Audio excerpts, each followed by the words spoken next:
बधू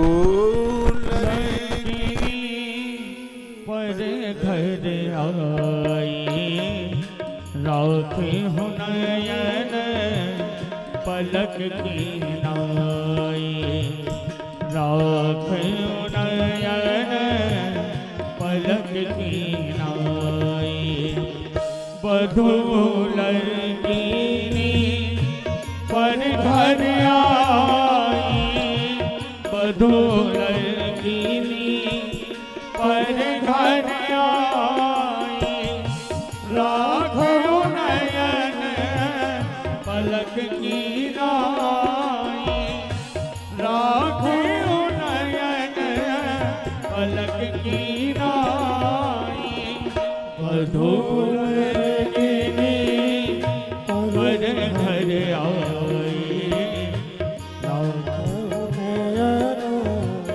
पलक की राखे नयन पलक की नाई। ये बात महाराज दशरथ ने कही, बधू लड़किनी पर घर आई। दूसरे की लड़किनी बधू बनकर जिसके के घर में आई है, ये सबके लिए बात है। राखो और आखो नयन पलक की नहीं। जैसे आंख को पलक रखते हैं, तो उस पलक की तरह ही तुम इन बहुओं रूपी आंख की रक्षा करना। इसलिए जब प्रभु राम जी वन के लिए जा रहे थे तो माता कौशल्या ने यही कहा था, राम जानकी मेरी आंख की पुतली है, पुत्री, इसका ध्यान रखना। जब जयंत ने जानकी को कष्ट दिया तो राम जी ने उसकी आंख ही फोड़ दी, क्योंकि आंख का बदला आंख से ही लिया जावे। ये जानकी मेरी माता की आंख है, इसने मेरी आंख, मेरी माँ की आंख का अपमान किया है, इसलिए तो राम जी ने उसकी आंख फोड़ डाली। बधू लड़किनी पर घर आई राखो नयन पलक की नाई। जैसे पलक आंख की रक्षा करते हैं,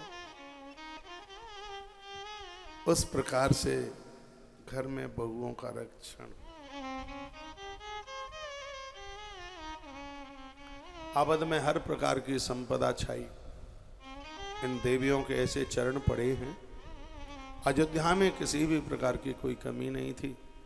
श्री विश्वामित्र जी अभी अवध में ही थे, आज कुछ जाने की सी तैयारी हो रही थी। गुरुदेव वशिष्ठ उस दिन आए थे अवधेश के यहाँ पर, तो गुरुदेव वशिष्ठ ने एक बड़ी मलूक बात कही राजा को। कहा, मुनिमन अगम गादिसुत करनी मुदित वशिष्ठ विपुल विधि वर्णी। राजन, जो विश्वामित्र जी ने किया है, हजारों हजारों जीव धारण करके भी उसका वर्णन नहीं किया जा सकता।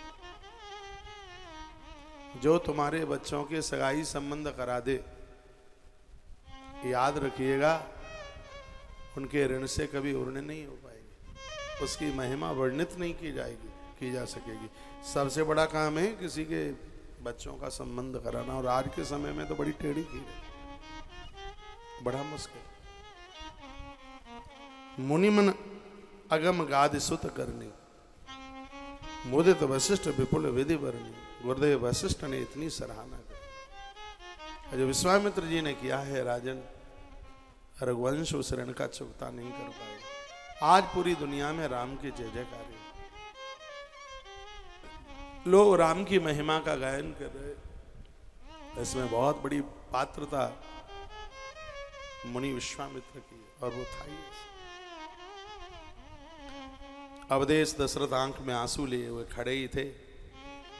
श्री विश्वामित्र जी आ गए तो उन्होंने कहा, राजन अब हम जाना चाहते हैं, हमें बहुत दिन हो गए हैं, हमारा काम पूरा हो गया है और बस हम जाना चाहते हैं। जब इतना कहा तो राजा चरणों में गिर पड़ा और मुंह से एक ही बात निकली, और ये चौपाई बहुत याद करने के लायक है। 3 5 9 359 दोहे के नीचे हाथ जोड़े, चरण पकड़ लिए और मन अंदर से क्या आवाज निकली है, नाथ सकल संपदा तुम्हारी। मेरे पास में जो भी कुछ है वो सब आपका है। नाथ सकल संपदा तुम्हारी, मैं सेवक समेत सुत नारी। ये वही राजा है जो अपने बेटे को नहीं दे रहा था विश्वामित्र को, कह रहा था चौथेपन पायु सुतचारी, बुढ़ापे में प्राप्त किया है विप्र वचन नहीं कहे बिचारी, आपने विचार करके नहीं मांगा। राम देत नहीं बने, गोसाई में राम को नहीं दे सकता। वही राजा आज क्या कह रहा है देखिए। उस राजा ने कहा नाथ सकल संपदा तुम्हारी, अयोध्या में जो भी कुछ है गुरुदेव सब आपकी कृपा से, आपका,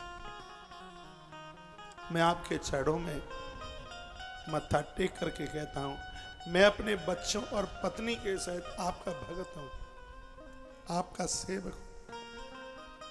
मुझे एक वचन देते जाइए, आप ऐसा वध को कभी भुला मत देना, अयोध्या में आते जाते रहना, हम बच्चों के ऊपर अपनी कृपा का हाथ बनाए रखना।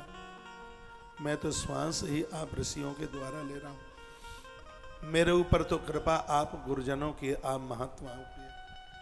नाथ सकल संपदा तुम्हारी, मैं सेवक समेत सुत नारी। गुरुजनों से जुड़े, उनको प्रणाम करें। रामायण की ये चौपाई मन ही मन उस समय जरूर गुनगुनाएं, प्रार्थना करके कहें मेरे पास जो कुछ है वो सब गुरुवर आपका है, सब आपका है, मेरा इसमें कुछ भी नहीं है। नाथ सकल संपदा तुम्हारी, मैं सेवक समेत सुत, मैं पूरे परिवार के सहित आपका सेवक हूं। मेरे बच्चे, मेरा पति, मेरा पत्नी, सब आपका है। हमारे पास तो कील कील है, सब आपका है।